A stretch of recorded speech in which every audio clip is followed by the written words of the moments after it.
세상에 떠도는 기묘한 괴담들. 첫 번째 이야기, 경기도 부천의 PC방에서 실제로 겪었던 실화괴담. PC방 아르바이트를 하던 때의 일입니다. 그날은 비가 오진 않았지만 낮부터 축축하게 기온이 내려가던 날이었습니다.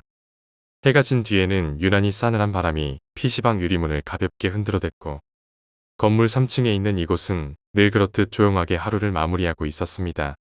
그날도 평소처럼 저녁 10시가 지나갈 무렵 조용했던 PC방의 자동문이 천천히 열렸습니다.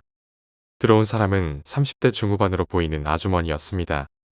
자리에 앉을 법도 한데 아주머니는 아무 말 없이 PC방 안을 천천히 둘러보기 시작했습니다.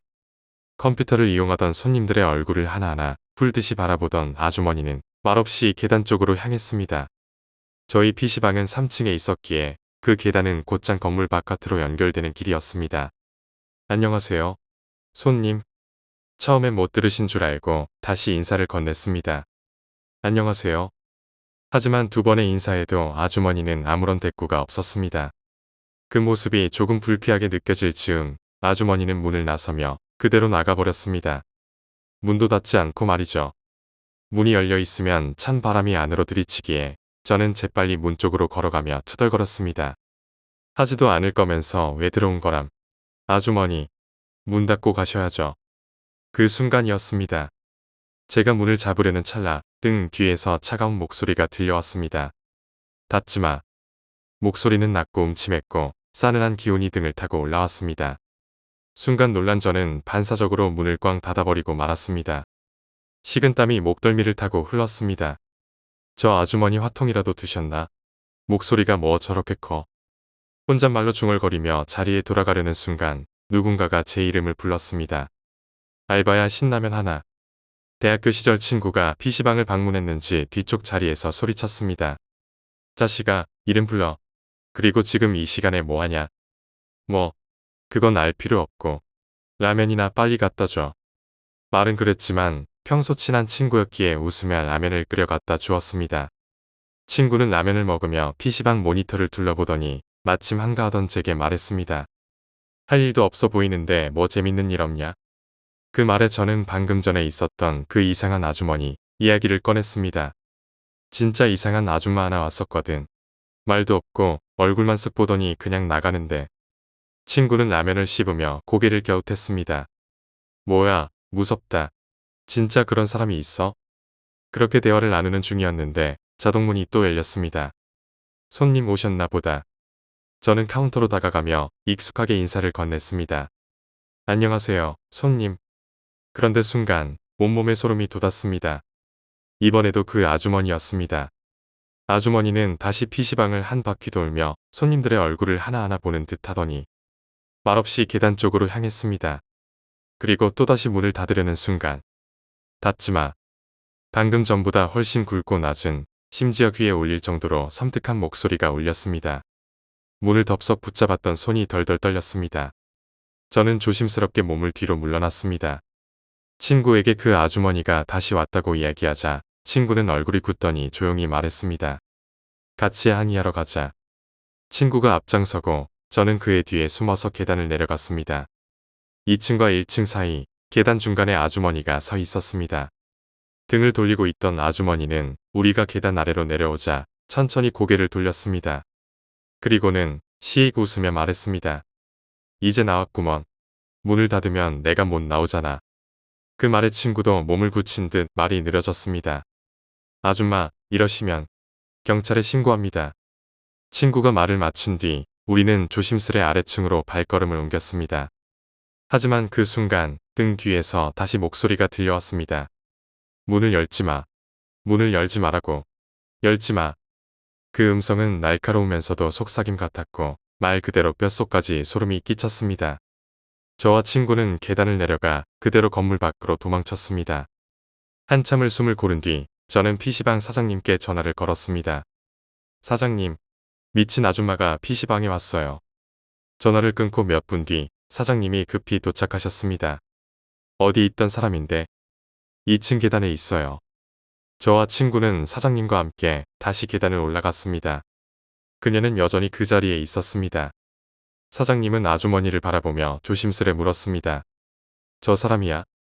그 순간 아주머니는 아무 말 없이 우리를 지나쳐 계단을 내려갔습니다. 바짝 긴장한 우리는 몸을 굳힌 채 그녀가 지나가기를 기다렸습니다. 그리고 아주머니가 제 옆을 스쳐 지나가는 순간 저는 분명히 들었습니다. 작은 목소리로, 그러나 확실히. 다음에도 올게.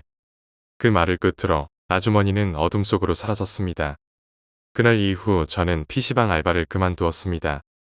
지금은 동네 주유소에서 조용히 아르바이트를 하며 지내고 있습니다. 돌이켜보면 그 아주머니는 단순한 이상한 사람이 아니었던 것 같습니다. 그날 이후로는 PC방 건물 근처에도 가지 않습니다. 다음에도 온다고 했으니 저는 그 예고를 다시 마주하고 싶지 않습니다. 두 번째 이야기, 놀이터의 낮 그림자. 그 일이 있었던 날은 정확하게 기억나지는 않지만 분명히 비가 내린 다음 날이었습니다. 날짜로 따지면 한 달, 아니 길어도 2달 전쯤의 일입니다. 보통은 비가 온 다음 날이면 하늘이 맑아지기 마련인데 그날은 이상하게도 하늘이 잔뜩 흐렸습니다. 시간은 분명 대낮이었는데도 마치 초저녁처럼 어두침침한 분위기가 깔려 있었습니다. 원래 이런 이야기들은 입 밖에 꺼내는 걸 꺼리는 편이지만 이 이야기를 말하지 않으면 지금도 마음 한구석이 계속 무거운 기분이라 꺼내보려 합니다. 제발 이 이야기를 가볍게 넘기지 않았으면 좋겠습니다. 그날은 친구랑 둘이서 학교를 빠졌습니다.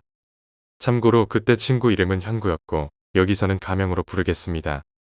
우리는 학교를 빠진 김에 둘이서 놀다가 습관처럼 담배 생각이 났습니다.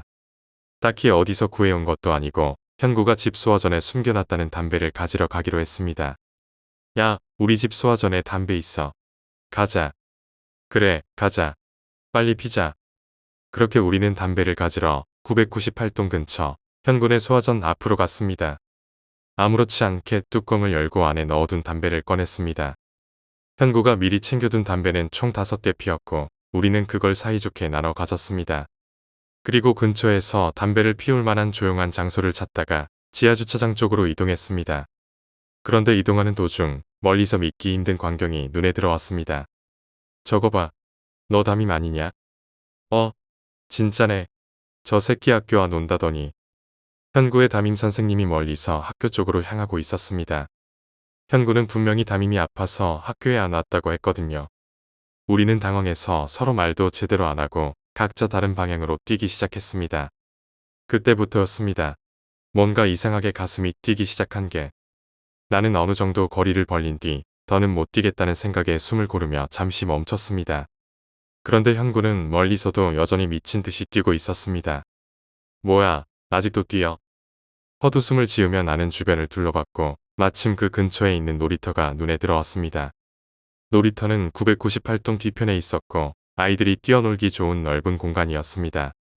슬라이드와 그네, 시소 같은 놀이기구들이 어지럽게 설치돼 있었고 중앙에는 벤치가 하나 놓여 있었습니다.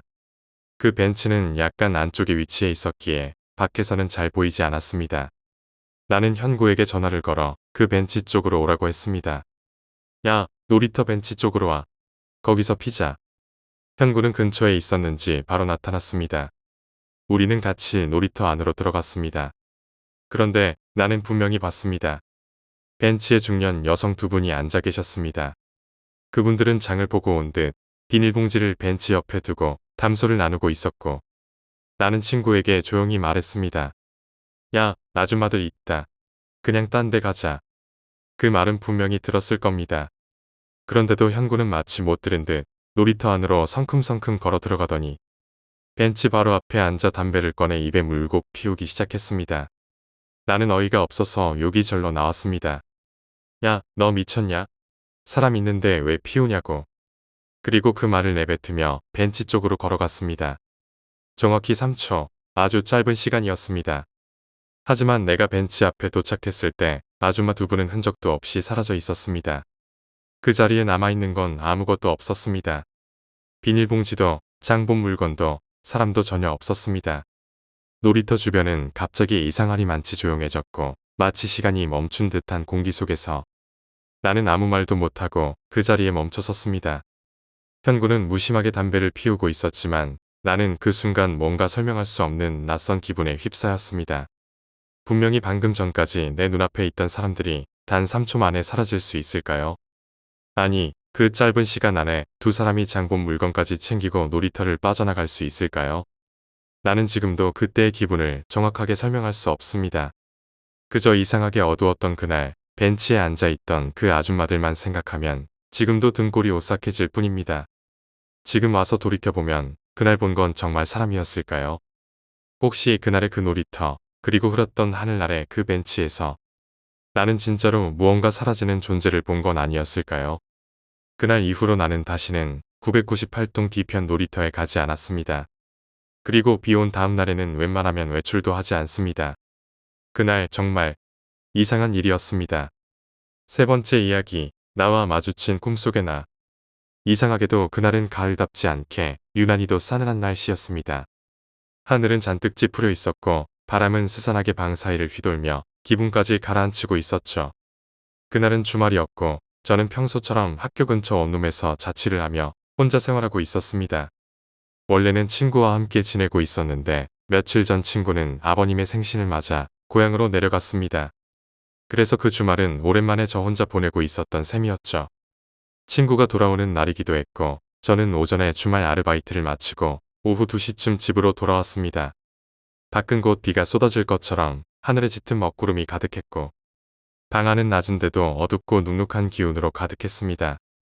친구가 돌아오기까지는 아직 3시간 정도가 남아 있었고 저는 침대에 누워 가볍게 TV를 켜두었습니다. 하지만 지친 몸은 이내 저를 무기력하게 잠속으로 끌고 들어갔습니다. 그때 잠이 들지 않았다면 어땠을까요? 정말이지 지금 생각하면 그 짧은 낮잠이 모든 시작이었던 것 같습니다.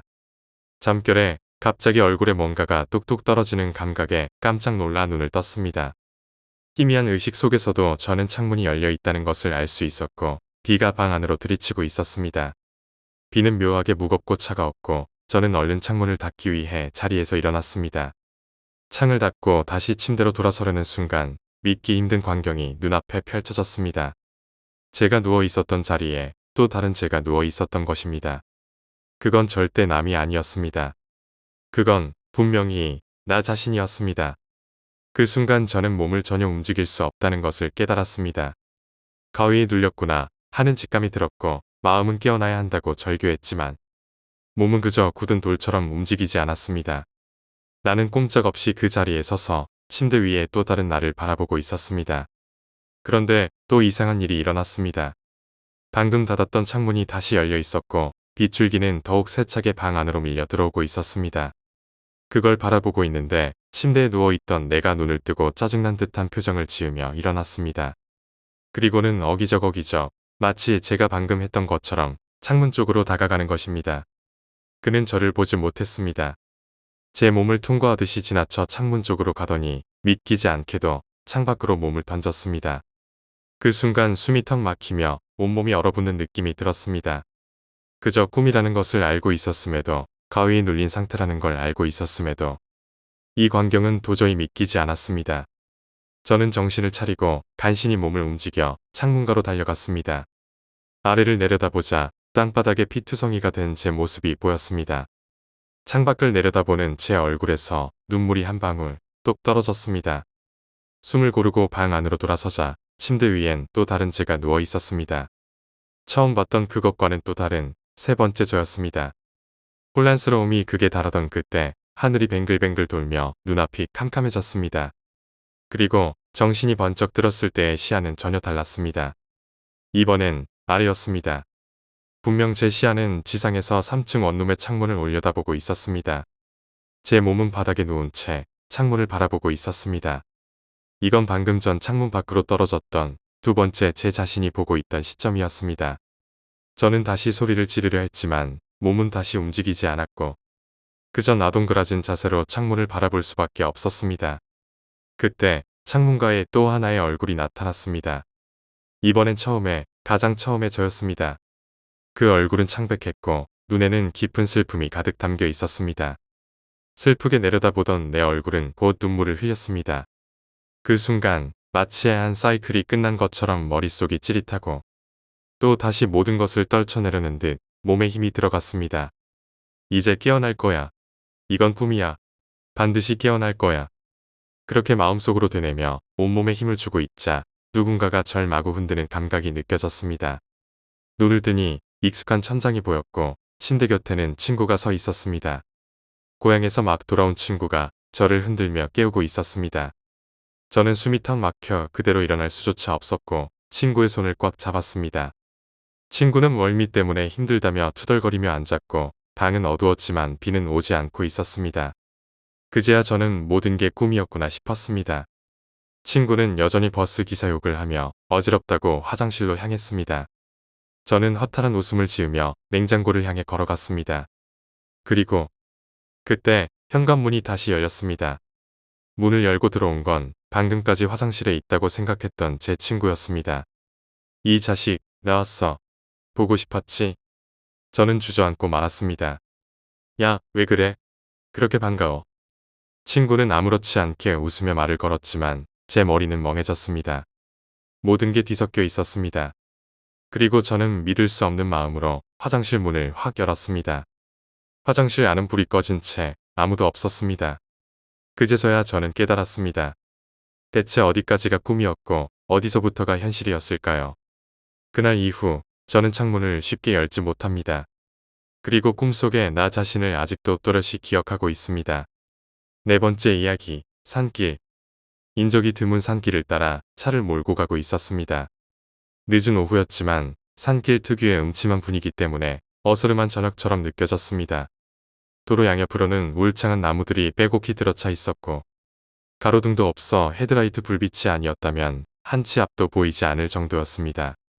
차는 좁고 구불구불한 코너를 열어 차를 돌며 조심스럽게 전진하고 있었습니다. 그 순간 갑작스레 오른쪽 도로변에서 무언가가 시야를 가로질렀습니다. 반사적으로 브레이크를 밟았고 시선이 머문 곳에는 흰색 원피스를 입은 여자아이가 서 있었습니다. 그 아이는 마치 길을 묻는 듯 두 손을 머리 위로 흔들고 있었습니다. 순간 심장이 철렁 내려앉았습니다. 이 깊은 산길에, 그것도 민가 하나 보이지 않는 이곳에 왜 어린아이가 혼자 서 있었던 걸까요? 당황스럽고 어딘가 이상하다는 생각이 먼저 들었습니다. 혹시 잘못 본 것은 아닐까? 나뭇가지가 바람에 흔들린 모습이 아이처럼 보였던 건 아닐까? 하지만 그 눈빛과 손짓은 분명히 사람이었습니다. 그 아이는 도움을 요청하는 듯한 애절하고도 급박한 표정이었습니다. 그럼에도 불구하고 나는 브레이크에서 발을 떼고 그냥 차를 몰았습니다. 왠지 모르게 무섭고 가까이 가고 싶지 않다는 직감이 들었기 때문입니다. 그로부터 5분쯤 지났을까요? 앞쪽 도로 가장자리에 검은색 SUV 한 대가 비상등을 켜고 멈춰 서 있었습니다. 그 옆에는 한 남자가 서 있었고 내 차가 다가가자 손을 들어 흔들었습니다. 망설였지만 혹시 도움이 필요한 상황일 수도 있다는 생각에 차를 갓길에 댔습니다. 창문을 내리자 남자가 다가왔습니다. 말투는 무척 공손했습니다. 그는 조심스럽게 말을 꺼냈습니다. 저기요, 혹시 여자아이 지나가는 거 못 보셨나요? 그 말에 심장이 쿵 하고 내려앉았습니다. 잘못 본 줄만 알았던 그 아이. 길가에 서서 손을 흔들던 그 모습이 눈앞에 생생하게 떠올랐습니다. 네, 조금 전 저쪽에서 아이가 손을 흔들고 있긴 했어요. 나는 차분하게 대답하며 아까 그 아이를 봤던 방향을 손가락으로 가리켰습니다. 남자는 순간 고개를 돌려 그쪽을 바라보더니 조용히 고개를 끄덕였습니다. 그리고 고맙다는 인사를 남기고 자신이 세운 SUV 쪽으로 돌아갔습니다. 나는 그 모습을 바라보다 다시 차를 출발시켰습니다. 무슨 일일까? 아이를 찾고 있었던 걸까? 혹은 가족일까? 여러 가지 생각이 머릿속을 떠돌았습니다. 며칠 뒤 뉴스 속보가 쏟아졌습니다. 깊은 산속에서 어린 여자아이의 시신이 발견되었고 용의자는 현장에서 멀지 않은 곳에서 검거되었습니다.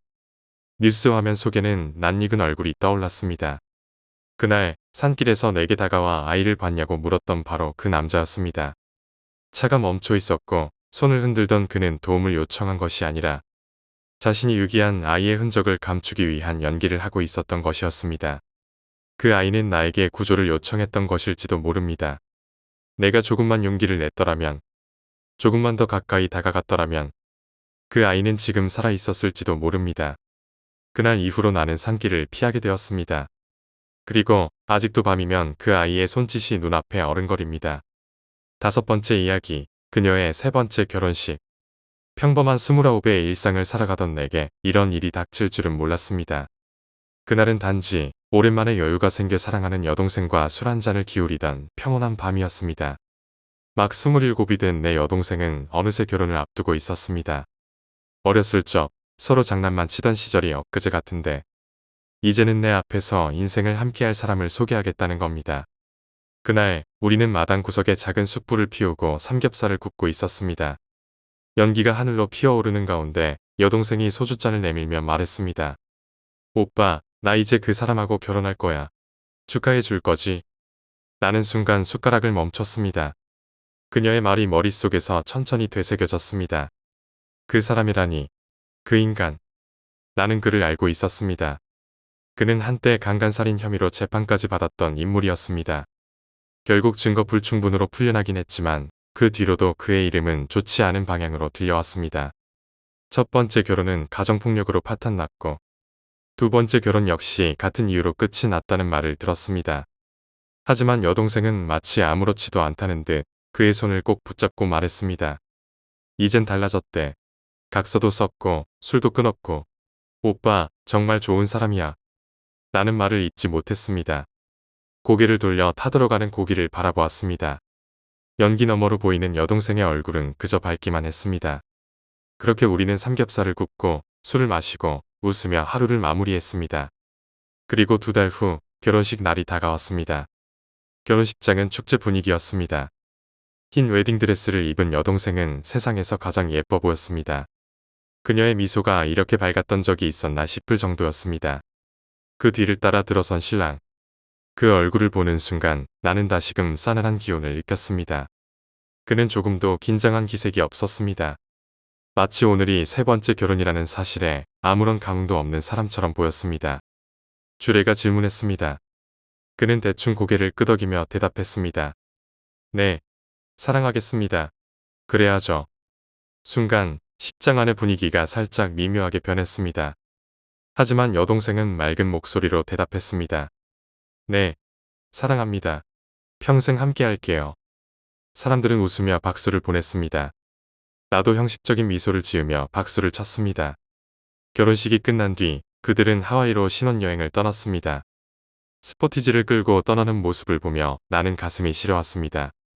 아무리 믿고 싶어도 불길한 기운이 가시질 않았습니다. 그리고 7일 후 나는 집에 돌아오던 길이었습니다. 현관문을 열자마자 어머니의 울음소리가 들려왔습니다. 우리 딸, 일을 어찌 하노? 순간 심장이 철렁 내려앉았습니다. 왜요? 무슨 일이에요? 무슨 일이 생긴 거예요? 어머니는 흐느끼며 말을 이었습니다. 그 인간이, 그놈이 우리 딸을 때렸단다. 그것도 여행 마지막 날에 술 안 사왔다고. 나는 온몸에 피가 거꾸로 솟는 느낌이 들었습니다. 뭐라고요? 때렸다고요? 혼자 비행기 타고 왔다. 돈도 다 털리고 머리에는 멍이 들고. 그 순간 머릿속이 새하얘졌습니다. 불길한 예감이 결국 현실이 된 것입니다. 그러다 외삼촌이 다급히 말을 꺼냈습니다. 그거 아나? 그놈이 결혼한 여자들 둘 다 죽었단다. 죽었다고 하더라. 나는 더는 참을 수 없었습니다. 오토바이를 끌고 그놈의 집으로 향했습니다. 하지만 집은 비어 있었고 주인 아주머니는 말했습니다. 짐 다 챙기고 나갔어요. 며칠 전에. 그렇게 또 시간이 흘렀습니다. 그날 밤 어머니에게서 전화가 왔습니다. 야야, 없어졌다. 네 동생이 창문 열려 있고 사람은 없고. 나는 오토바이를 몰고 거리로 뛰쳐나갔습니다. 그녀를 찾기 위해 밤새도록 거리를 헤맸습니다. 그러다 내리막길에서 중심을 잃고 넘어졌고 병원으로 실려갔습니다. 다행히 생명에는 지장이 없었습니다. 하지만 동생은 여전히 사라진 상태였습니다. 나는 경찰에 신고했습니다. 차량 번호가 가물가물했지만 최면 수사를 통해 5640이라는 숫자가 떠올랐습니다. 경찰은 시스템을 통해 추적을 시작했고 결국 마산시의 한 공원에 그 차량이 있다는 사실을 알아냈습니다. 도착한 공원. 차량은 버려진 채 있었고 창문에는 손자국이 남아 있었습니다. 경찰은 주변을 수색하기 시작했고 얼마 지나지 않아 남자 화장실 3번째 칸에서 여동생이 발견되었습니다. 그녀는 숨은 붙어 있었지만 뇌에 손상을 입어 결국 식물인간이 되었습니다. 나는 그 자리에서 무너졌습니다. 그리고 곧 범인이 붙잡혔다는 소식을 들었습니다. 경찰서로 달려가 얼굴을 확인하는 순간 참았던 분노가 폭발했습니다. 나는 그의 얼굴을 주먹으로 내려쳤습니다. 그 충격에 손이 저려올 정도였지만 조금도 후회되지 않았습니다. 경찰들이 나를 말렸습니다. 그리고 얼마 뒤 재판이 시작되었습니다. 하지만 결과는 또다시 증거 불충분이었습니다. 나는 울음을 삼키며 혼잣말을 반복했습니다. 왜, 왜 그놈과 결혼을 허락했을까? 몇 날 며칠을 술로 버티던 어느 날, 우연히 들려온 소문이 하나 있었습니다. 그놈이 또다시 사라졌다는 이야기였습니다. 결국 그는 또 도망쳤고 내 동생은 병원에 누워 눈조차 뜨지 못한 채 하루하루를 버티고 있었습니다. 그렇게 시간이 흐르던 어느 날 형사에게서 연락이 왔습니다. 결정적인 단서가 나왔습니다. 그 단서가 무엇인지는 알려주지 않았지만 전국에 수배령이 내려졌고 그놈의 얼굴이 붙은 수배지가 곳곳에 걸리기 시작했습니다. 하지만 그는 여전히 잡히지 않았습니다. 동생은 서서히 죽어가고 있었고 나는 절망 속에서 살아가고 있었습니다. 그날 밤도 나는 여동생과 고기를 구워 먹던 마당에 홀로 앉아 있었습니다. 그녀가 그날 입에 넣었던 마지막 상추쌈이 생각났습니다. 나는 잔에 술을 따르며 중얼거렸습니다. 돌릴 수만 있다면, 정말 돌릴 수만 있다면. 하지만 시간은 누구도 기다려주지 않았습니다. 그리고 나는 영원히 되돌릴 수 없는 시간을 마주한 채 살아가야만 했습니다. 6번째 이야기, 횡단보도. 서울 외곽의 오래된 주택단지. 영호는 이곳의 작은 주택 한 채에 살고 있는 평범한 중학생이었다. 그날도 여느 날과 다름없는 평범한 아침이었다. 늦잠을 자버린 영호는 허겁지겁 가방을 메고 현관을 박차고 나섰다. 조금만 더 빨랐으면, 조금만 더 일찍 눈을 떴더라면 그의 하루는 달라졌을지도 모른다. 아씨, 오늘도 지각이야? 신발끈을 대충 묶은 채 달려가던 영호는 익숙한 횡단보도 앞에서 신호등이 바뀌기를 기다렸다. 어김없이 밀려오는 초조함과 불안함 속에서 그는 중얼거렸다. 신호는 또 왜 이렇게 안 가는 거야? 주위를 둘러보던 영호는 마침 차가 거의 다 멈춰 서 있는 것을 확인하고는 결국 참지 못하고 작게 내뱉었다. 에라 모르겠다. 그 순간 그의 발은 신호가 바뀌기도 전에 차도를 향해 나아갔다. 그리고 곧 세상이 멈춘 듯한 소리가 울려 퍼졌다. 둔탁한 충돌음과 함께 무언가가 부딪히는 감각이 짧게 지나가고 뒤따라 사람들의 비명이 터져 나왔다. 그리고 어둠이 내려앉았다. 영호야, 일어나. 익숙한 목소리와 함께 눈을 뜬 영호는 헝클어진 머리를 문질렀다. 침대 위에서 몸을 일으키며 말하듯 중얼거렸다. 내가 차에 치이는 꿈을 꾸다니. 기분 나쁘게. 그러고는 아무 일 없던 듯 다시 가방을 메고 집을 나섰다. 다시 횡단보도 앞. 신호는 여전히 느리게 바뀌었고 지각의 시간은 초조하게 흐르고 있었다. 지각인데 왜 이렇게 안 바뀌는 거야? 그리고 다시 들리는 그 말. 에라 모르겠다. 순간 다시 차도로 뛰쳐나가는 발걸음. 뒤이어 들려오는 익숙한 타이어 마찰음과 둔탁한 충돌 소리. 사람들의 비명. 그리고 다시 깨어나는 아침. 영호야. 또 지각이야. 빨리 일어나. 눈을 뜬 영호는 익숙한 이불과 익숙한 천장에 묻혀 있었지만 가슴속은 알 수 없는 두려움으로 차올라 있었다. 뭐지? 분명히 이 꿈. 예전에 꾼 적이 있는 것 같은데. 하지만 영호는 의심을 묻고 다시 학교로 향했다. 그리고 또다시 횡단보도 앞. 그 순간 영호는 등 뒤에서 싸늘한 시선을 느꼈다. 고개를 돌리자 검은 옷을 입은 한 남자가 영호를 뚫어지게 바라보고 있었다. 뭐야? 기분 나쁘게. 찝찝한 기분을 떨쳐내려 고개를 휘젓고 다시 앞을 바라보았다. 신호는 여전히 바뀌지 않았다. 에라 모르겠다. 또다시 그는 무단횡단을 했다. 그 순간 똑같은 소리. 그리고 다시 침대 위. 영호야. 또 학교 지각이야. 숨을 들이마신 영호는 혼란에 빠졌다. 이상하잖아. 이 꿈 전에도 꾼 것 같은데. 그러나 마치 당연한 듯 그는 또다시 가방을 메고 길을 나섰다. 이번에는 뭔가 달랐다. 등 뒤에서 느껴진 기운은 분명했다. 고개를 돌리자 그 남자가 이번엔 영호에게 손을 뻗고 있었다. 영호는 두려움에 휩싸여 급히 횡단보도를 건넜다. 그리고 또다시 똑같은 충돌. 그리고 다시 꿈처럼 시작되는 아침. 이번엔 달랐다. 누군가가 그의 어깨를 붙잡았다. 그러나 길거리에 가득한 사람들 중 누구도 그를 돌아보지 않았다. 목소리는 허공으로 흩어졌고 외침은 메아리조차 없었다. 너, 누구야? 이거나. 몸을 돌린 영호는 다시 그 검은 옷의 남자를 마주했다. 이번엔 그가 천천히 반대편을 가리켰다. 영호는 따라 고개를 돌렸다. 그곳에는 아주머니 두 분이 이야기를 나누고 있었다. 301동엔 왜 사람들이 안 들어올까요? 모르셨어요? 3년 전에 거기서 어린아이가 차에 치여 죽었잖아요. 그 뒤로 자꾸 그 아이의 영혼이 나타난다는 소문이 돌아서 아무도 안 들어가요. 혹시 그 영호라는 아이요? 그래요, 그 아이. 그 주택 입구에서도 횡단보도에서도 사람들이 봤대요. 급한 표정으로 달려가는 아이를. 영호는 말을 잃었다. 그리고 떨리는 목소리로 물었다. 아저씨, 저 죽은 건가요? 남자는 고개를 조용히 끄덕였다. 그럼 아저씨는 절 데리러 오신 건가요? 남자는 미소를 지으며 고개를 끄덕이고 다시 손가락으로 한 방향을 가리켰다.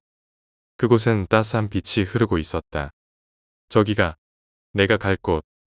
영호는 말없이 천천히 그 남자의 손을 잡았다. 그리고 빛 속으로 걸어 들어갔다. 그날 이후 서울 301동 주택 입구와 횡단보도에서는 더 이상 영호의 영혼을 목격했다는 사람이 없었다. 사람은 갑작스럽게 세상을 떠나면 자신이 죽은 줄도 모른 채 마지막 순간을 끝없이 반복한다고 합니다. 누군가가 그를 저승으로 인도해 줄 때까지 그 시간 속에 갇혀서 계속 7번째 이야기 해병대 괴담. 저는 해병대에서 근무했습니다. 보안상 정확한 부대명은 밝히지 않겠습니다. 제가 복무하던 부대는 훈련 이외의 시간에는 탄약고 경계, 외곽 초소 순찰, 위병소 근무, 그리고 부대 전체를 도는 순찰 근무가 주 업무였습니다. 그중 외곽 초소 순찰은 가장 긴장되는 근무였습니다. 부대 외곽은 숲과 갈대밭이 우거져 있었고 특히 3초소는 오래전부터 좋지 않은 소문이 많았기 때문입니다. 당시 저는 22년을 살아오면서 단 한 번도 귀신을 본 적이 없었습니다. 하지만 그날 이후로 제 생각은 완전히 달라졌습니다. 지금도 이 글을 쓰면서 등 뒤가 서늘하고 목덜미가 오싹해질 정도입니다. 당시의 기억을 가능한 한 사실적으로 있는 그대로 풀어보겠습니다. 그날은 새벽 2시쯤이었습니다. 저는 정해진 순찰 근무가 있어서 알람 소리에 맞춰 일어났고 전투복을 챙겨 입었습니다. 순찰은 늘 그렇듯 2명이 한 개조로 나가 부대 외곽을 따라 걸으며 초소마다 도장을 찍고 상황을 점검한 뒤 돌아오는 구조였습니다. 1시간 반 정도의 루틴이었죠. 그날은 후임 1명과 함께 조를 이뤘고 특별히 변한 것은 없었지만 이상하게도 3초소 부근에 다가갈수록 가슴 한쪽이 서늘해졌습니다. 괜히 꺼림칙한 예감이 드는 날이었고 갈대밭을 타고 부는 바람도 유난히 날카로웠습니다. 3초소는 그 부대 안에서도 유명한 장소였습니다. 6.25 당시 시체 매립지였다는 이야기가 있었고 부대에서 키우는 6마리의 군견조차 3초소 방향으로는 가지 않으려 했습니다. 개들은 그곳을 향해 이유 없이 짖곤 했고 오래 근무한 간부들 중에서도 이상한 경험을 했다는 이들이 몇 있었습니다. 우리는 3초소 쪽으로 천천히 걸어가고 있었고 저는 후임과 이런저런 이야기를 나누었습니다. 야, 너 순찰은 처음이지? 진짜 이런 짓거리 언제까지 해야 되나 싶다. 맞습니다, 해병님. 그런데 하나 여쭤봐도 되겠습니까? 야, 이 미친놈아, 내가 나한테 질문할 짬바비가 되나? 기아 빠졌네. 똑바로 하겠습니다. 장난이다, 임마. 다른 선임 있을 땐 똑바로 하고 나랑 단둘일 땐 그냥 편하게 해라. 궁금한 거 있으면 물어봐. 감사합니다, 해병님. 그런데 진짜 3초소에 귀신 나온다는 말이 사실입니까? 저는 씁쓸하게 웃었습니다. 모르지. 그런 말은 하대. 나도 귀신이란 건 믿는데 직접 본 적은 없다. 그런데 그런 얘기 꺼내지 마라. 안 그래도 여긴 올 때마다 소름 돋는다, 진짜. 후임은 고개를 숙였고 저는 담배 생각이 나서 물었습니다. 아까 챙기려고 한 거는 챙겼지? 맞습니다. 담배, 라이터 챙겼습니다. 한 대 줘봐라. 너도 피워라. 우리는 갈대밭 근처에 잠시 서서 담배를 피웠습니다. 불이 허리춤까지 올라왔고 갈대는 사람 키를 넘길 정도로 길게 자라 있었습니다. 그 순간이었습니다. 가지마. 누군가의 비명 같은 소리가 울렸습니다. 저는 깜짝 놀라 후임을 보았습니다. 방금 뭐라 했냐? 잘못 들었습니다. 진짜 아무 말 안 했냐? 저는 아무 말도 안 했습니다. 순간 저는 뒷덜미가 서늘해졌습니다. 확실히 여자의 목소리였습니다. 사방이 어두웠고 갈대는 부드럽게 흔들리고 있었습니다. 가자. 신경 쓰지 마. 우리가 걸음을 옮기려던 찰나였습니다. 가지마. 이번엔 더 가까이서 더 선명하게 들렸습니다. 저도 모르게 뒤로 몇 걸음 물러났고 후임도 얼굴이 창백해졌습니다. 들었지, 방금. 그렇습니다. 들었습니다. 그 소리는 분명 나무 위에서 울려 퍼지는 듯한 느낌이었고 거리는 아주 가까웠습니다. 누군가 장난을 쳤다고 보기엔 말이 되지 않았습니다. 간부는 지통실에서 자고 있었고 부대 외부에서 소리가 들릴 거리도 아니었습니다. 우리는 갈대 사이에서 꼼짝도 하지 못했습니다. 서로의 호흡만 느낄 뿐 한 발자국도 떼기 힘들었습니다. 빨리 가서 도장만 찍고 튀자. 저는 도저히 못 가겠습니다. 해병대가 이래서 되겠나. 빨리 와라. 후임은 저보다 두 걸음쯤 뒤에 있었고 갈대가 너무 우거져 있어서 상반신밖에 보이지 않았습니다. 그때 후임이 떨리는 목소리로 말했습니다. 그게 아니라 지금 제 뒤에 뭔가 있는 것 같습니다. 발이 안 움직여집니다. 순간 등골이 오싹해졌습니다. 뭔가가 뒤에 있다는 말에 몸이 얼어붙었습니다. 그리고 바로 귀 옆에서 마치 누군가 귓속말 하듯 말이 쏟아져 들어왔습니다. 앙칼치고 여자의 음성이었고 살 떨리도록 가까운 거리였습니다. 저와 후임은 동시에 비명을 지르며 2초소 방향으로 미친 듯이 뛰었습니다. 아무것도 보이지 않았지만 우리는 숨을 죽이며 환한 보안등이 켜진 구역까지 도망쳤습니다. 우리는 말없이 한참을 숨 마시며 서로를 바라보았습니다. 해병님, 이제 어떻게 해야 합니까? 나도 모르겠다. 나 다시는 난 돌아간다. 하지만 지통실에 연락하자 간부는 불쾌한 목소리로 말했습니다. 그냥 너희들이 잘못 들은 거야. 빨리 마저 돌아. 할 수 없이 다시 3초소 방향으로 걸어갔습니다. 다시 들릴까봐 겁이 났지만 이상하게도 그때는 아무런 소리도 들리지 않았습니다. 우리는 거의 달리듯 도장을 찍고 돌아왔고 복귀 후에는 말없이 담배를 한 대 피우고 각자 내무실로 흩어졌습니다. 그날 밤 저는 단 한숨도 잘 수 없었습니다. 몸은 침상에 있었지만 머릿속은 계속해서 그 소리와 그 느낌에 사로잡혀 있었습니다. 그때 이후로 저는 귀신을 믿습니다. 그리고 확신합니다. 3초소 근처에는 뭔가가 있습니다. 8번째 이야기, 새벽 3시. 정확히 언제 일어난 일인지는 알려지지 않았습니다. 다만 이 이야기가 실제로 있었던 일이라는 것만은 확실하다고 합니다. 경기도 하모시에 있는 모원고등학교는 남녀공학 학교로 특히 핸드볼 명문으로 잘 알려져 있습니다. 전국체전에서도 2위에 입상할 정도로 뛰어난 실력을 자랑하는 그 학교는 평소에는 매우 활기차고 경쟁적인 분위기였지만 몇 년 전 그 활기를 한순간에 잠식해버릴 정도로 기묘한 사건이 하나 벌어졌다고 합니다. 그 중심에 있었던 학생은 김재모라는 이름의 평범한 남학생이었습니다. 그는 한창 사춘기에 열정 속에 한 여자친구와 사귀고 있었습니다. 학교 근처 버스 정류장, 평소처럼 수업이 끝난 후 두 사람은 나란히 앉아 버스를 기다리고 있었습니다. 그날은 따사로운 햇살이 깔린 늦은 봄날이었고 두 사람은 다정하게 이야기를 나누며 웃고 있었습니다. 하지만 그 평화로운 분위기는 갑자기 들이닥친 불청객 하나에 의해 산산조각이 나고 말았습니다. 거칠어 보이는 고등학생 무리가 길을 지나가다가 그들 앞에 멈춰 섰습니다. 무례한 말투로 시비를 걸기 시작했고 아무 이유 없이 제모와 여자친구를 희롱하며 불쾌한 농담을 던졌습니다. 제모는 순간적으로 화를 참지 못하고 자리에서 일어나 소리를 질렀습니다. 순식간에 분위기가 험악해졌고 제모는 불량배 중 한 명과 몸싸움을 벌였습니다. 문제는 그 과정에서 벌어졌습니다. 말리는 과정에서 제모가 무심코 들어올린 오른팔이 여자친구에게 부딪혔고 그 충격으로 그녀는 비틀거리며 뒤로 넘어졌습니다. 바로 뒤는 차도로 이어져 있었고 그 순간 마침 빠른 속도로 달려오던 검은색 승용차가 여자친구를 그대로 치고 지나가 버렸습니다. 아무런 경적도 제동도 없이 말입니다.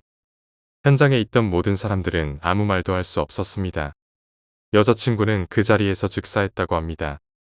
평소에도 과속 차량이 자주 다녔던 위험한 도로였습니다.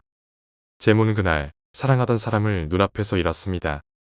그것도 자신의 손으로 밀어낸 것과 다름없는 사고로 말입니다. 그날 이후 제모는 마치 다른 사람이 된 듯했습니다. 학교에 나오지 않았고 친구들과도 연락을 끊었으며 집에 틀어박혀 죄책감과 절망에 몸부림쳤습니다. 사고가 있었던 밤 진술서를 작성하고 밤늦게 귀가한 그는 방 안에 불도 켜지 않은 채 침대에 쓰러졌다고 합니다. 통곡과 함께 잠에 빠져든 그는 그날 새벽 3시 이상한 느낌에 눈을 떴습니다. 벽시계의 세 번째 종소리가 방 안을 울리는 순간 그의 몸이 굳기 시작했습니다. 숨도 손가락도 눈동자조차 움직이지 않는 상태. 세상 모든 것이 정지된 듯한 침묵 속에서 그는 침대에 눕고 천장을 바라본 채 그대로 얼어붙었습니다. 그때였습니다. 천장 한가운데 어두운 얼룩 같은 것이 보이기 시작했습니다. 비에 젖은 벽지처럼 보였던 그것은 점점 형태를 갖추기 시작했고 그 형체가 완전히 또렷해졌을 무렵 제모는 마음속으로 비명을 질렀습니다. 그것은 죽은 여자친구였습니다. 교복 차림의 그녀는 천장에 몸을 완전히 밀착시킨 채 두 팔을 벌리고 있었고 긴 머리카락과 스커트는 천장에서 중력을 거슬러 침대 아래로 늘어져 있었습니다. 무표정한 얼굴, 그러나 왼쪽 눈에 핏줄이 도드라지며 붉게 충혈되어 있었고 그 눈으로 제모를 뚫어지게 노려보고 있었습니다. 오른쪽 눈은 없었습니다. 사고 당시의 처참한 상태 그대로 그녀의 머리는 반쯤 뭉개져 있었고 핏자국이 마른 자국처럼 그녀의 뺨을 타고 흘러 있었습니다. 제모는 눈을 감을 수도 입을 열 수도 없었습니다. 온몸에서 식은땀이 비처럼 흘렀고 심장은 미친 듯이 뛰었습니다. 그러던 중 얼굴 위로 무언가가 떨어졌습니다. 입가에 떨어진 그것은 짙은 철 냄새가 났고 그가 혀로 무심코 핥았을 때 그것이 피라는 것을 알아챘습니다. 바로 위에서 그녀의 눈에서 흘러내린 피였습니다. 정신이 나갈 듯한 공포 속에서 시간이 얼마나 흘렀는지조차 가늠할 수 없었습니다. 그러다 벽시계가 5번 울렸습니다. 그 순간 그녀는 천장에서 사라졌고 제모의 몸도 동시에 움직일 수 있게 되었습니다. 하지만 이 기이한 체험은 그날 밤으로 끝나지 않았습니다. 그 후로도 매일 밤 새벽 3시가 되면 제모는 다시금 그 천장 위에 그녀를 마주하게 되었습니다. 거의 한 달 가까이 같은 악몽이 반복되었고 제모는 마침내 한계에 다다랐습니다. 그는 용기를 내어 학교에 나갔고 교내 신문부장이자 유일하게 믿을 수 있었던 친구 이진호에게 모든 것을 털어놓았습니다. 처음엔 진호도 믿지 않았습니다. 하지만 걱정이 앞섰던 그는 그날 밤 제모를 자기 집으로 데려와 함께 밤을 지새우기로 했습니다. 그리고 새벽 3시 제모는 또다시 몸을 떨며 눈을 부릅뜨고 침대 위에서 괴로워하기 시작했습니다. 진호는 아무것도 보지 못했지만 눈앞에서 바위 눌린 채 괴로워하는 친구를 껴안으며 그저 울기만 했습니다. 이후 진호는 제모의 이야기를 그대로 교내신문에 실었습니다. 기사 제목은 적지 않았지만 그 내용은 지금 내가 전하는 이야기와 완전히 같았다고 합니다. 그리고 놀랍게도 교내신문이 발행된 날 밤 제모는 처음으로 망령을 보지 않았습니다. 하지만 기이하게도 다음 주부터 진호에게 같은 일이 벌어졌습니다. 그 역시 매일 새벽 3시 천장에서 나타나는 망령을 보기 시작했습니다. 이번에는 그녀의 얼굴이 반쯤 갈려 있었고 그 얼굴에서 떨어지는 피가 진호의 얼굴 위로 뚝뚝 떨어졌다고 합니다. 그 후 학교 전체는 음산한 분위기로 뒤덮였습니다. 말수가 없어진 학생들, 헬쑥한 얼굴, 비정상적인 결석률. 결국 전교생의 절반 가까이가 학교를 나오지 않게 되었습니다. 그 누구도 입을 열지 않았지만 모두 알고 있었습니다. 그 망령이 전염되었다는 것을 말입니다. 이후의 이야기들은 더 이상 알려지지 않았습니다. 다만 아직도 하모시 모원고교에는 새벽 3시에 천장을 보지 말라는 소문이 돌고 있다고 합니다. 9번째 이야기, 우렁각시의 고기 요리법. 며칠 전부터 이상하게도 집안에 고소하고 진한 냄새가 감돌기 시작했습니다. 그 냄새는 하루의 피로를 녹여주는 듯한 따뜻한 향을 품고 있었고 출근길 지옥철과 상사의 끝없는 잔소리로 녹초가 되어 돌아온 저에게 작은 위로처럼 다가왔습니다. 이상하게도 아무도 집에 들어온 적이 없었고 냉장고 안에는 늘 먹던 라면과 유통기한이 지난 반찬통들 뿐이었지만 그럼에도 불구하고 퇴근한 저를 기다리기라도 했다는 듯 매번 식탁 위에는 김이 모락모락 나는 찌개가 놓여 있었습니다. 이쯤 되니 혹시 누가 무단으로 집에 들어오는 것은 아닐까. 잠시나마 경찰에 신고할까도 고민했지만 그 김치찌개에 국물을 한 숟갈 떠먹는 순간 모든 의심은 사르르 녹아내렸습니다. 입 안에서 퍼지는 감칠맛. 너무도 익숙하면서도 내가 한 적 없는 그 맛. 혹시 독이라도 들어있다면. 잠시 스쳤던 그 생각은 그저 허무한 망상처럼 흩어졌습니다. 맛은 너무도 깊고 따뜻했고 저는 결국 김이 나는 국을 다시 한번 입에 떠넣었습니다. 될 대로 되라지. 그때는 몰랐습니다. 정말로 모든 것이 될 대로 되어가고 있었단 걸요. 한편 같은 시각 낡은 원룸의 좁은 부엌에서 한 여인이 조심스레 손등을 닦아내며 혼잣말을 중얼거렸습니다. 오늘도 형준 씨가 다 먹었겠지. 그녀의 눈은 사뭇 진지했고 입가에는 작고 고요한 미소가 떠올라 있었습니다. 그녀의 이름은 누구도 알지 못했습니다. 다만 그녀 스스로는 자신을 형준 씨의 우렁각시라고 불렀습니다. 몇 주 전 어쩌다 들른 근처 헬스장 앞에서 그녀는 김영준이라는 남자를 처음 보게 되었고 그날 이후 그녀의 세계는 오직 한 사람만을 중심으로 돌아가기 시작했습니다. 조용하고 눈을 마주치면 피하며 다른 남자들과는 다르게 손톱을 깨끗하게 정리해둔 남자. 그녀에게 김영준은 처음으로 사랑이라는 단어를 새겨준 존재였습니다. 그래서 그녀는 움직였습니다. 주저없이 열쇠공을 속였고 복제 열쇠를 만들었으며 그를 위해 집안을 정리하고 그의 빨래를 개며 그의 식탁을 채워 넣기 시작했습니다. 매일 그의 티셔츠에 얼굴을 묻으며 생각했습니다. 나중에 진짜 아내가 되면 이 냄새를 옆에서 느낄 수 있겠지. 그러던 중 그녀는 하나의 문제를 인식하게 됩니다. 김영준 주변을 맴도는 여자. 회사 동료라는 장혜원이었습니다. 그녀는 조용히 중얼거렸습니다. 샤브샤브 재료가 필요했는데 잘 됐네. 그리고 며칠 후 김영준은 상사에게 거짓말을 하고 집 앞에서 하루 종일 기다렸습니다. 직감적으로 알 수 있었습니다. 그녀가 곧 올 것이라는 걸. 그가 문틈에 숨어보고 있던 그 순간 한 여자가 집으로 들어왔습니다. 정확히 조용하고 가녀린 체구에 긴 머리칼이 찰랑이며 그가 사랑에 빠질 수밖에 없는 외모를 지닌 그녀였습니다. 김영준은 숨을 삼켰습니다. 지금이라도 나가서 말할까? 하지만 그녀가 놀라 도망칠까봐 그는 마음을 다잡고 기다리기로 했습니다. 그녀가 스스로 다가올 때까지. 그날 밤 형준의 집 식탁엔 샤브샤브 냄새가 피어오르고 있었습니다. 형준은 그 향기를 맡으며 혼잣말을 했습니다. 오늘도 우렁각시는 나를 위해 요리를 했구나. 하지만 그는 몰랐습니다. 냄비 안에 고기가 그를 짓눌러왔던 직장 상사의 것이라는 걸. 그저 그날따라 유난히 부드럽고 입에서 살살 녹는다는 생각만 하며 젓가락질을 멈추지 않았습니다. 이야기는 여기서 끝나지 않았습니다. 김지훈이라는 친구가 놀러왔고 형준은 흥분한 목소리로 말했습니다. 진짜 우렁각시가 있어. 오늘 너도 같이 먹어봐. 지훈은 반신반의했지만 식탁에 앉은 순간 생각이 바뀌었습니다. 너무나도 맛있는 고기. 그녀는 지켜보며 중얼거렸습니다. 지훈씨, 너무 멋져요. 나 왜 형준씨를 좋아했을까? 그녀의 눈빛은 이미 새로운 목표로 옮겨가 있었습니다. 형준씨, 이제 그만 쉬세요. 지훈씨에게 줄 첫 선물 준비해야죠. 지훈은 아무것도 모른 채 집으로 돌아가며 생각했습니다. 그 우렁각시. 너무 부러워 예쁘기까지 하고. 문을 열고 들어서자 어느새 방 안가득 퍼지는 고소한 냄새가 그의 코를 간지렸습니다. 집에서 이런 냄새가. 지훈은 미소 지으며 현관문을 닫았습니다. 그의 등 뒤 이미 칼을 쥔 누군가가 숨을 죽인 채 서 있었습니다. 현관문을 닫은 지훈은 발끝으로 슬리퍼를 밀어 신은 뒤 천천히 안으로 들어섰습니다. 형준이네 집에서보다 냄새가 더 진하네. 그는 고개를 들어 주방 쪽을 바라봤습니다.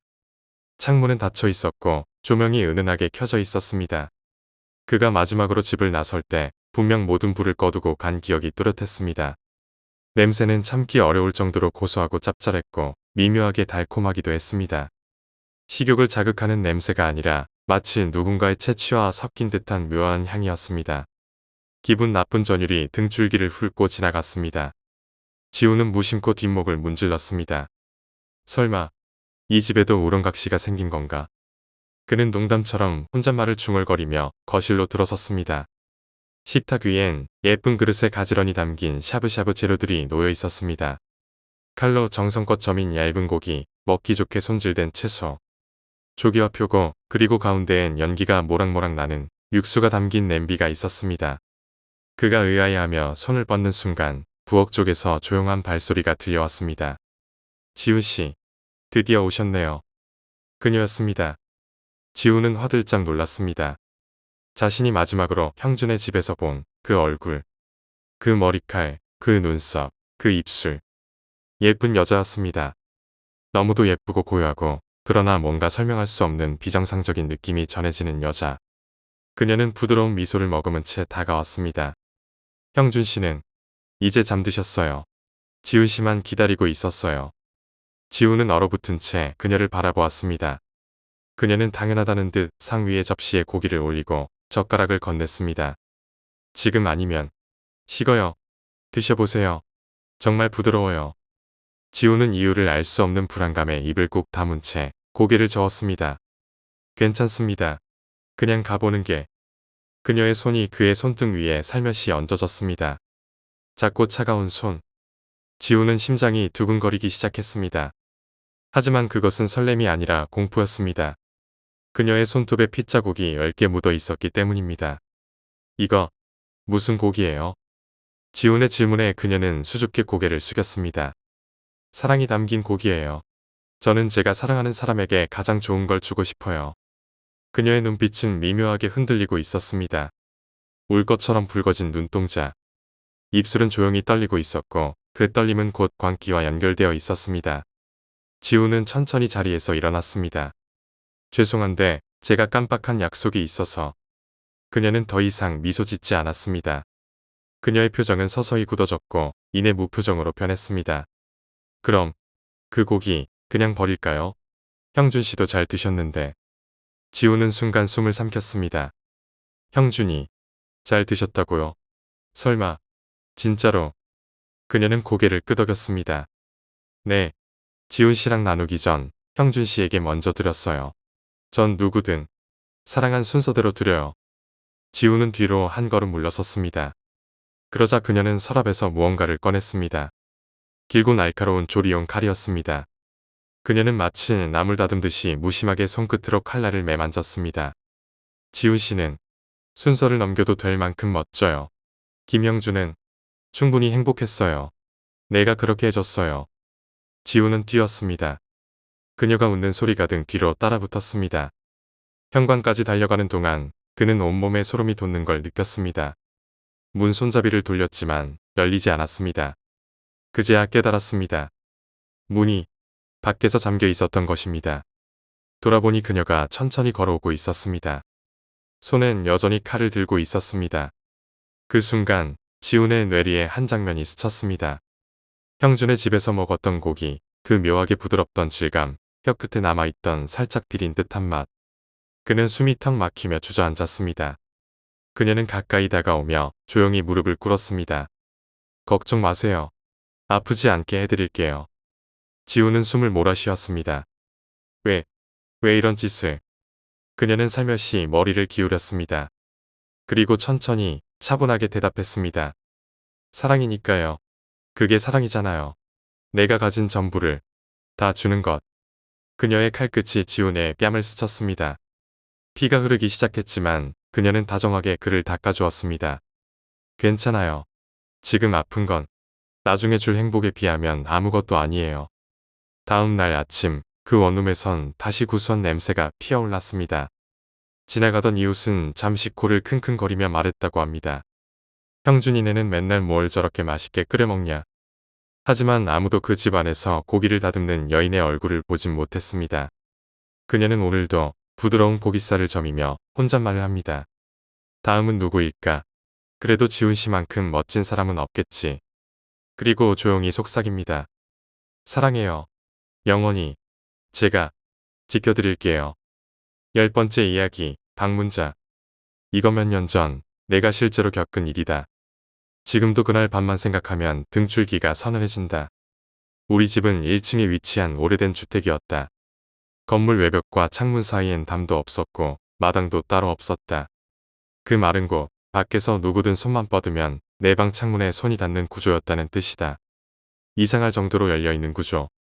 그리고 바로 그 점이 평범했던 일상에 섬뜩한 공포를 가져왔다. 그날은 늦가을이었고 시간이 대충 밤 10시쯤 되었을 때였다. 나는 방 안에 혼자 앉아 TV를 보다가 슬슬 졸음이 몰려와 전등과 TV를 모두 끄고 이불을 덮고 잠들려고 했다. 그때였다. 창문을 두드리는 소리가 들려왔다. 분명하게 들렸다. 가볍지도 너무 무겁지도 않은 손끝으로 두드리는 소리. 심장이 쿵 하고 내려앉는 기분이 들었다. 무슨 장난인가 싶어 처음엔 움직이지 않았다. 하지만 그 소리는 멈추지 않고 다시 들려왔다. 탁탁탁, 탁탁탁. 당시 나는 아직 그런 상황을 경험해 본 적이 없던 나이였고 처음 겪는 그 낯선 공포에 완전히 얼어붙고 말았다. 몸이 굳고 손끝 하나 움직이기도 힘들었다. 그러다 창문 밖에서 갑자기 목소리가 들려왔다. 아빠 왔다. 그 말투와 목소리, 음정까지 정확히 기억난다. 목소리는 취기에 절어 있었고 어딘가 정신이 나간 사람 같았다. 그 남자는 계속해서 같은 말을 반복했다. 아빠 왔다. 무려 10번 정도를 그렇게 반복해서 외쳤다. 소름이 돋았다. 그 남자는 우리 아버지가 아니었다. 나는 알고 있었다. 우리 아빠는 그 시간에 집에 없었고 술을 마시지도 않는 분이었다. 너무 무서웠다. 확인하고 싶었지만 창문을 열 용기는 없었다. 몸이 떨려서 이불 안에서 꼼짝 못하고 숨만 몰아쉬었다. 하지만 그대로 있을 수는 없었다. 겨우겨우 숨을 고르며 나는 방 안에 전등을 다시 켰다. 그리고 거실로 연결된 문을 열기 전에 TV도 켜고 볼륨을 최고로 올렸다. 온 집에 TV 소리가 울려 퍼지게 해서 그 남자의 말소리가 더는 들리지 않도록 하기 위해서였다. 그렇게 용기를 내 방 문을 열었는데 순간 온몸에 소름이 돋았다. 집이 너무 조용했다. 거실도 주방도 복도도 모든 불이 꺼져 있었다.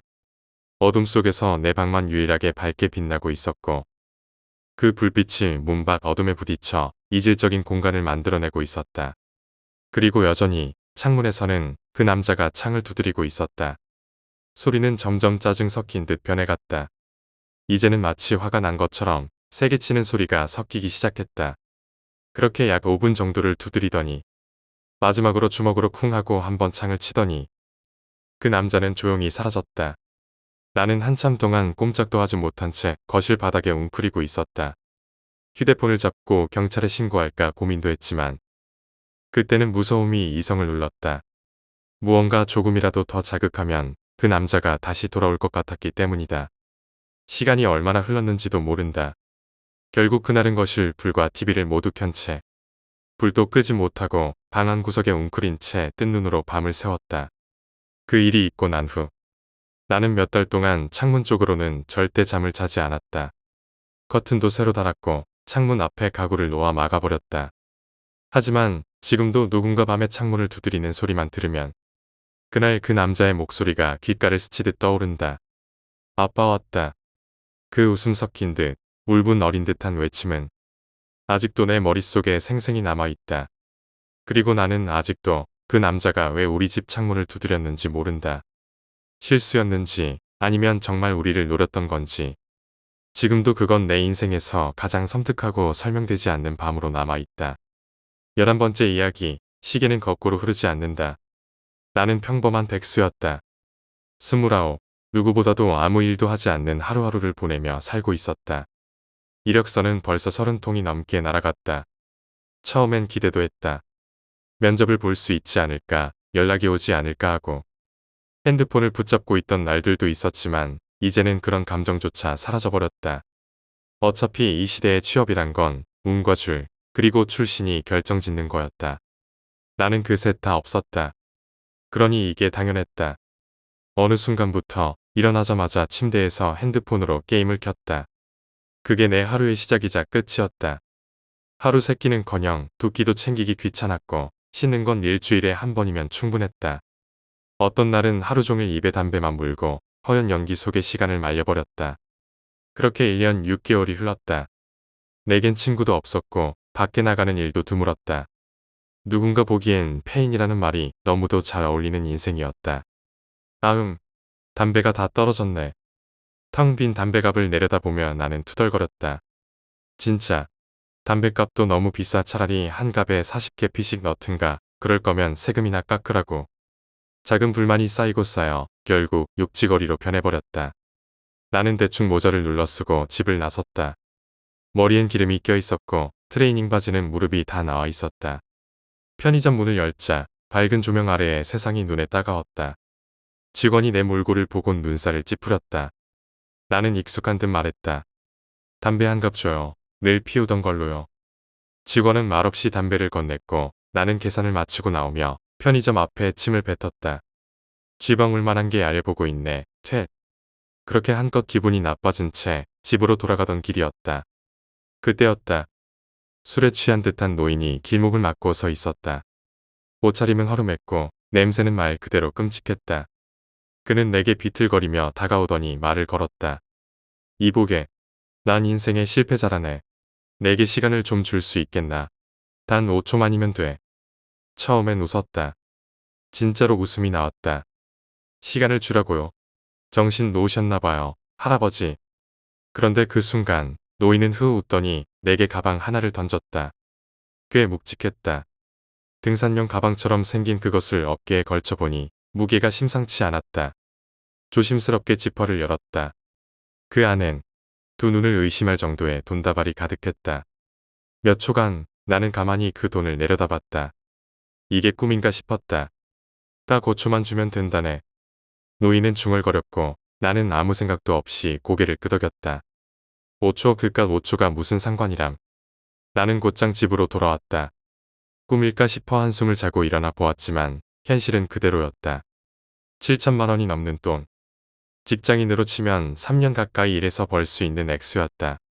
나는 처음 며칠을 조심스럽게 돈을 사용했다. 옷을 사고 캐시 충전을 하고 게임 속에서도 마치 재벌처럼 굴었다. 하지만 어느 순간부터 이 생활에 취해버렸다. 술, 택시, 배달, 명품. 돈은 줄지 않는 듯 보였고 내 생활은 점점 더 호화로워졌다. 그리고 2달 뒤 내 통장엔 3천만 원 정도가 남아 있었다. 아깝다는 생각도 들었지만 어차피 내겐 처음부터 가질 수 없는 돈이었다. 그러다 그날 그 노인을 또 만났다. 이번엔 길거리 담배 가게 앞이었다. 이번엔 10초만 주면 돼. 가만히 생각해보니 5초는 좀 짧더라고. 흐흐. 노인은 또 가방을 내밀었다. 나는 아무런 망설임 없이 그것을 받았다. 집에 돌아와 지퍼를 여니 이번엔 백지수표 하나가 들어있었다. 장난인가 싶었지만 혹시나 하는 마음에 10억이라고 적어 넣었다. 다음 날 나는 수표를 들고 은행으로 갔다. 지점장은 나를 접견했고 믿을 수 없는 이야기를 꺼냈다. 현금으로 하시겠습니까? 계좌입금으로 하시겠습니까? 나는 말도 안 되는 현실 속에서 10억 원을 들고 집으로 돌아왔다. 며칠 뒤 나는 친구를 만나러 집을 나섰다. 술을 마시고 노래방을 갔다. 기분은 좋았다. 하지만 갑자기 사물들이 기묘하게 일그러져 보이기 시작했다. 몸은 점점 더 무거워졌고 기분은 나빠졌다. 나는 친구에게 말을 하고 택시비 10만 원을 쥐어주고 빠져나왔다. 그리고 그 길로 집으로 향했다. 모든 신호등이 신기하게도 내가 도착할 때마다 초록불로 바뀌었다. 그건 마치 무언가가 나를 위해 길을 터주는 것처럼 느껴졌다. 그런데 마지막 신호등 앞에서 일이 벌어졌다. 초록불이 들어오고 나는 횡단보도를 건넜다. 그런데 중간쯤 갔을 때 몸이 움직이지 않기 시작했다. 전신이 마치 압박에 눌린 듯 굳어버렸다. 그 순간 멀리서 대형 화물차가 달려오는 것이 보였다. 몸은 움직이지 않았고 마음만 이 소리쳤다. 피해야 해. 벗어나야 해. 하지만 발끝 하나 움직이지 않았다. 그리고 눈을 떴다. 하지만 아무것도 보이지 않았다. 숨쉬기도 힘들었고 뭔가에 눌린 듯했다. 몸을 움직이려 하자 차가운 천장이 머리를 눌렀다. 눈앞은 여전히 어두웠고 나는 공포에 떨며 손을 더듬었다. 차가운 금속, 젖은 천, 이상한 냄새. 그리고 천천히 기억이 돌아왔다. 어두운 공간, 습한 냄새, 몸을 가눌 수 없는 공포. 나는 관 속에 있었다. 영안실이었다. 그리고 내 배는 벌어져 있었다. 살아 있었다. 하지만 살고 있다고 말할 수는 없는 상태였다. 피는 흐르고 있었고 장기가 밀려나오고 있었다. 나는 다시 눈을 감았다. 이제 정말 끝이라는 걸 직감했다. 그리고 그 순간 마음속에서 한 가지 생각이 떠올랐다. 단 5초, 그리고 10초. 그게 나에게서 뺏어간 건 시간뿐이 아니었다. 12번째 이야기, 팔찌의 저주. 김태훈, 19의 청소년이었습니다. 대한민국 인천에서 자랐고 자퇴한 지 얼마 지나지 않았을 무렵이었습니다. 학교 생활에 적응하지 못했고 사소한 시비와 다툼이 잦아 결국 스스로 학교를 그만두기로 마음먹었습니다. 자퇴한 며칠간은 세상이 다 내 것처럼 느껴졌습니다. 밤을 지새우며 친구들과 어울렸고 배달 아르바이트로 번 돈으로 사고 싶던 옷도 샀습니다. 거칠지만 자유로운 나날이었습니다. 하지만 두세 달쯤이 지나자 분위기는 조금씩 달라졌습니다. 일은 관뒀고 매일 밤을 새워 놀던 친구들도 하나둘 연락을 피하기 시작했습니다. 처음엔 무슨 일이라도 있는 줄 알았지만 이내 깨달았습니다. 그저 다들 질린 것이었습니다. 우정이니 뭐니 해도 결국은 다 똑같구만. 태우는 신경질적으로 핸드폰을 덮으며 말했습니다. 담배도 맛없네.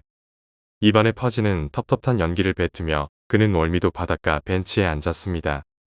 밤 공기는 축축했고 바다는 쓸쓸하게 검었습니다. 이게 뭐하는 짓이냐, 진짜.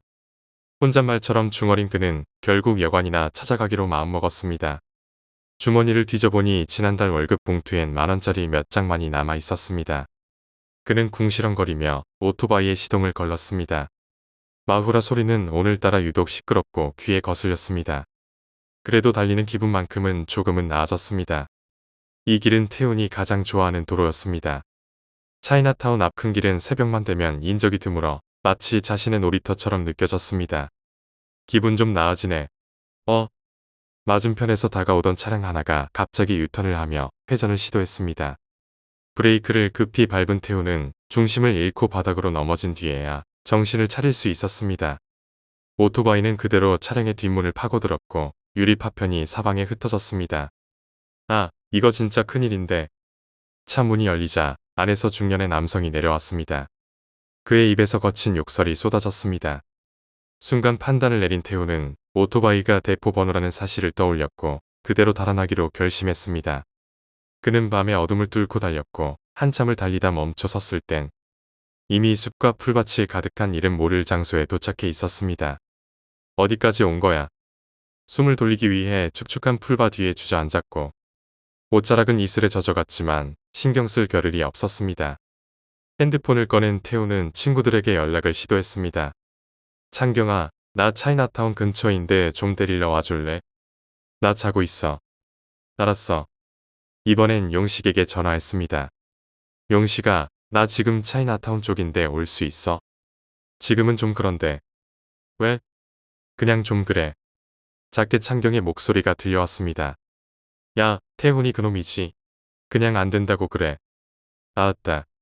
그는 잠시 멍하니 있다가 담배에 다시 불을 붙였습니다. 진짜 다 똑같은 놈들이야. 입안에 독한 연기를 머금은 채 그는 택시를 타기 위해 일어나 길을 찾아 나섰습니다. 그러나 아무리 걸어도 가로등 하나 없는 어둠 속이었습니다.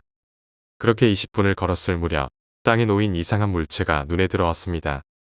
바람에 휘날리듯 펼쳐진 문서 한 장이었습니다. 낡고 오래돼 보이는 그 문서는 처음엔 외국어로 쓰여 있었지만 손이 닿자 한글로 바뀌기 시작했습니다. 당신에게 능력을 드립니다. 당신이 손가락으로 가리킨 사람은 손가락 수만큼의 날이 흐른 뒤 죽습니다. 대가는 없습니다. 원하신다면 서명해주세요. 이게 뭐야, 장난치냐?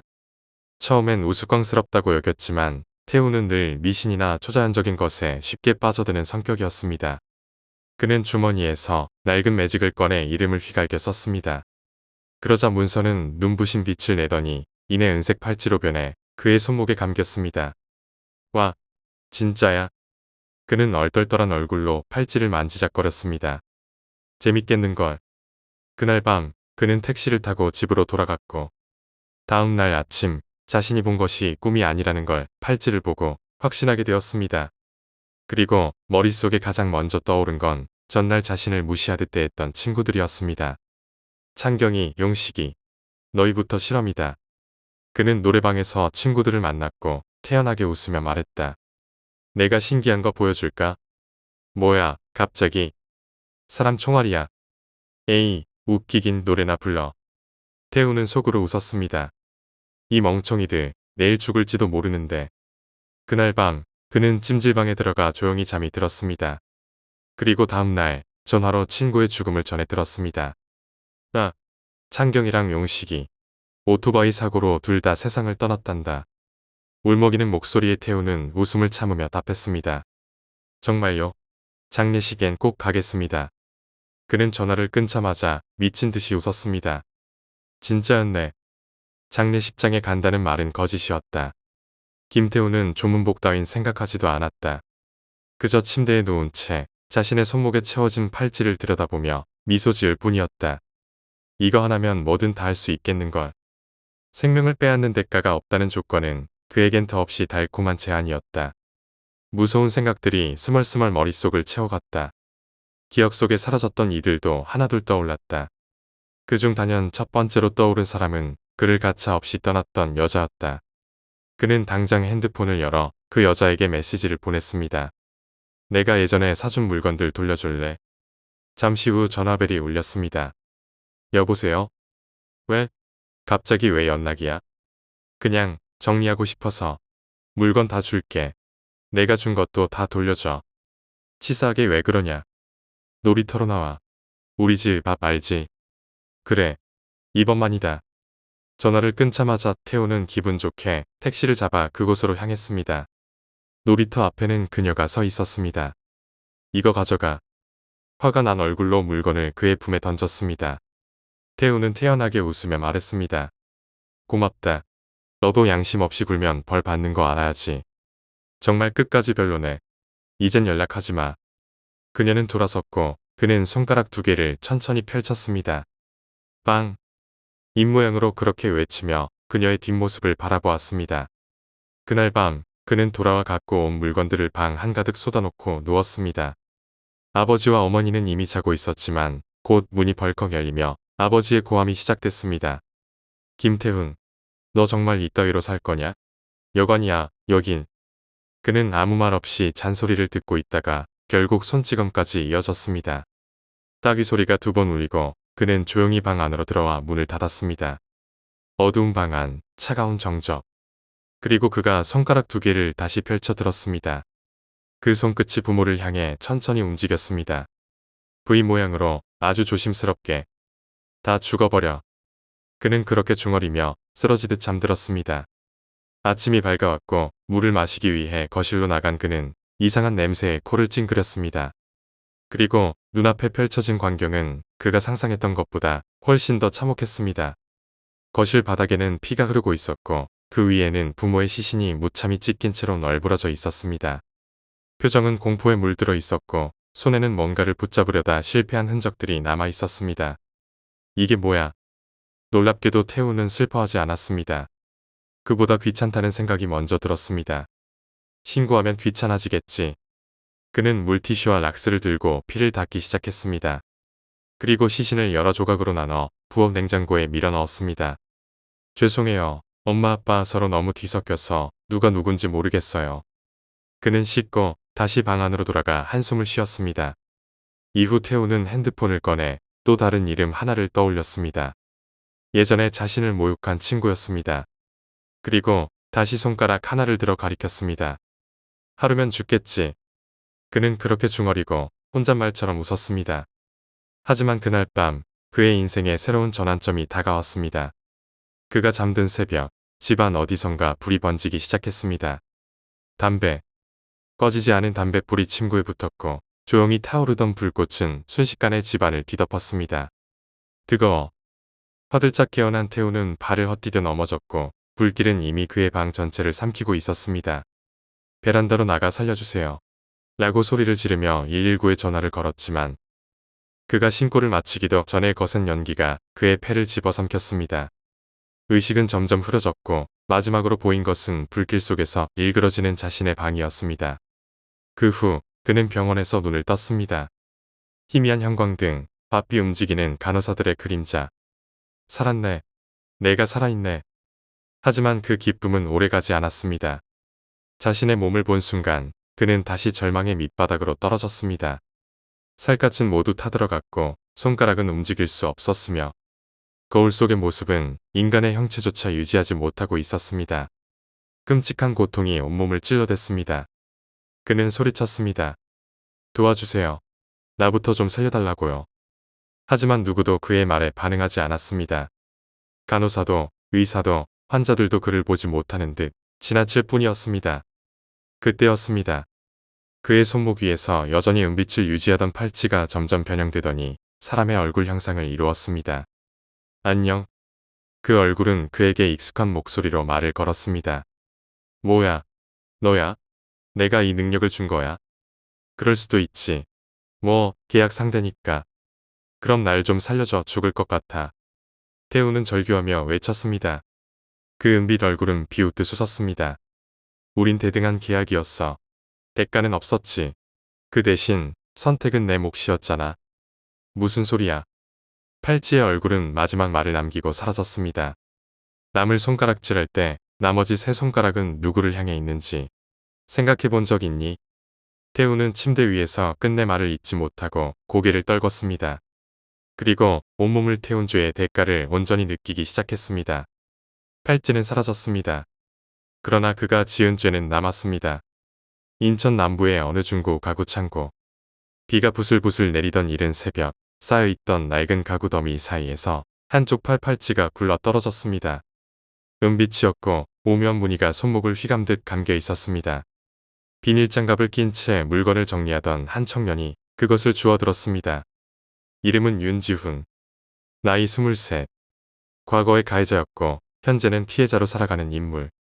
고등학생 시절 지훈은 친구들에게 괴롭힘을 일삼았습니다. 약한 자를 찾아내 조롱하고 다리를 걸어 넘어뜨리며 우월감을 즐기곤 했습니다. 하지만 졸업 후 몇 년이 지나자 상황은 뒤바뀌었습니다. 가족 사업이 망했고 친구들은 하나둘 연락을 끊었습니다. 알바를 전전하며 하루하루를 살아가는 삶. 지푸라기라도 잡고 싶던 그때 그는 그 팔찌를 발견했습니다. 뭐야, 이건. 손에 감긴 팔찌는 부드럽게 빛을 내며 그에게 말을 걸었습니다. 안녕. 전 주인은 좀 형편없었지. 지우는 소스라치게 놀랐습니다.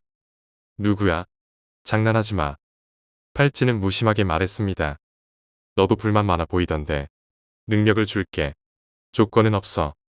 그 순간 지훈의 눈앞에 떠오른 문장은 이렇게 시작되었습니다. 이 팔찌를 손에 낀 자는 손가락으로 가리킨 대상의 죽음을 결정할 수 있습니다. 손가락 하나당 하루, 2개면 이틀 그리고 그 숫자만큼 시간이 흐르면 죽음은 반드시 찾아갑니다. 지훈은 어이없다는 듯 웃었습니다. 무슨 헛소리야. 2단계. 진짜일 리가. 그때 창고문 쪽에서 고함 소리가 들려왔습니다. 야, 거기 뭐 하는 거야? 손님도 없는데 시간 때우냐? 지훈은 인상을 찌푸렸습니다. 알바 사장이었습니다. 자기보다 겨우 5살밖에 많지 않으면서 늘 위압적인 말투와 눈빛으로 자신을 내려다보던 인간. 지훈은 화가 치밀었습니다. 그래서 무심코 오른손 검지를 들어 사장을 가리켰습니다. 하루라 그랬지. 그는 중얼이며 웃었습니다. 그리고 다음 날 창고는 아침부터 소란스러웠습니다. 야, 사장 교통사고 났대. 어젯밤에 출근길에 트럭이. 지우는 말없이 빗자루를 쥔 손에 힘을 주었습니다. 팔목을 내려다보니 그 은빛 팔찌가 살짝 빛나고 있었습니다. 진짜였어. 그는 조용히 속삭였습니다. 그리고 그날 밤 지우는 의자에 앉아 노트를 펼쳤습니다. 거기에는 자신을 괴롭혔던 이름들이 하나씩 적혀 있었습니다. 이름 옆에 손가락 개수를 하나하나 적기 시작했습니다. 한 사람당 한 번 숫자는 내가 정하는 거지. 그는 그렇게 자위하듯 중얼이며 손가락을 들어 하나씩 가리켰습니다. 그는 몰랐습니다. 자신이 손가락을 뻗는 순간마다 팔찌의 속의 무늬가 점점 어두워지고 있다는 사실을. 그리고 그 안쪽에서 또 다른 무언가가 깨어나고 있다는 것을. 며칠 뒤 태훈과 같은 증상이 지훈에게도 나타나기 시작했습니다.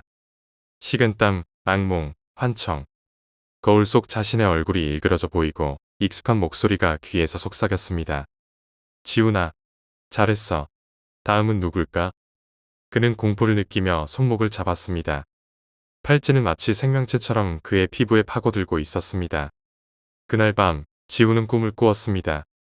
불에 그을린 한 소년이 거울 속에서 그를 노려보고 있었습니다. 김태훈이었습니다. 태훈의 입술이 움직였습니다. 너도 곧 알게 될 거야. 마지막은 언제나 자신이란 걸.